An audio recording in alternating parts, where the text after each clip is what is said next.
They came up with this 10 years ago, in the valley, and they said we're going to build this big wall and it's going to go all over the southern border. And, they got little chunks here and there.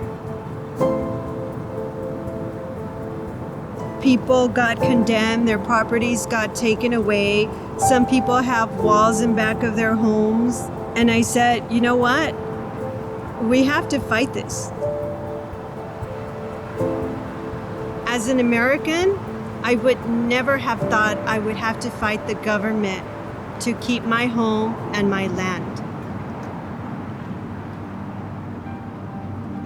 This property has been in my family for over 5 generations. I lived here with my children. This is a place where the family comes to at the end of the day.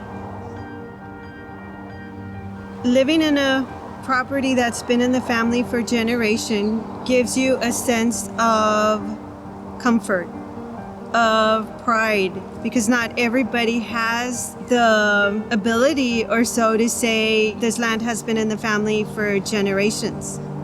My great-grandparents lived here. It's a place of comfort where we gather. My favorite memory growing up here is when I was a child, we would spend our Easter Sundays by the river.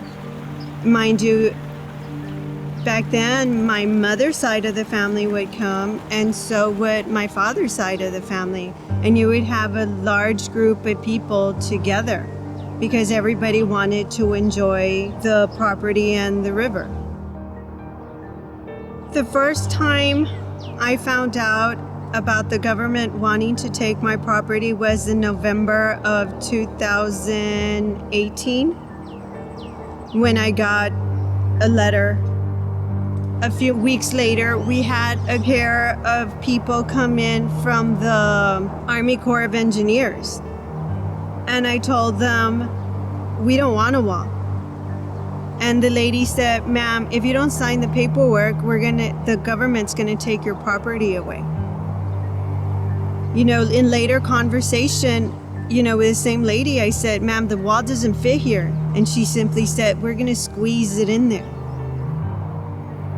The way I see it now, based on my observations over a year and a half now, is that the government has a plan, they have a map, and they're sticking to it. How can you plan a wall on property you don't own?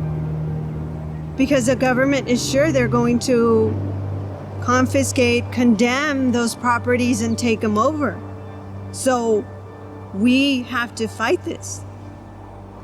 It is important to fight the government to keep my home and my land, because my home and my land is not someone's campaign promise. This is where I live. The wall is based on lies, manipulation of the truth. If I knew there was a crisis, if I knew there was an invasion, I'm on the front line. I would be one of the first ones to leave this area to protect my family. But this is not right. There's nothing there. I see no national emergency. The only emergency we have right now is a pandemic. We have people dying every day. And it makes you wonder, why is this administration so firm and so adamant about building the wall, being that we have a bigger crisis going on? The true colors of the Trump administration has come out. It's not about helping the people or saving people's lives or saving America. It's about building his wall to fulfill a campaign promise at the cost of the American people. People need to get informed and do their research before they comment on what's going on and the severity and the damage this wall can have.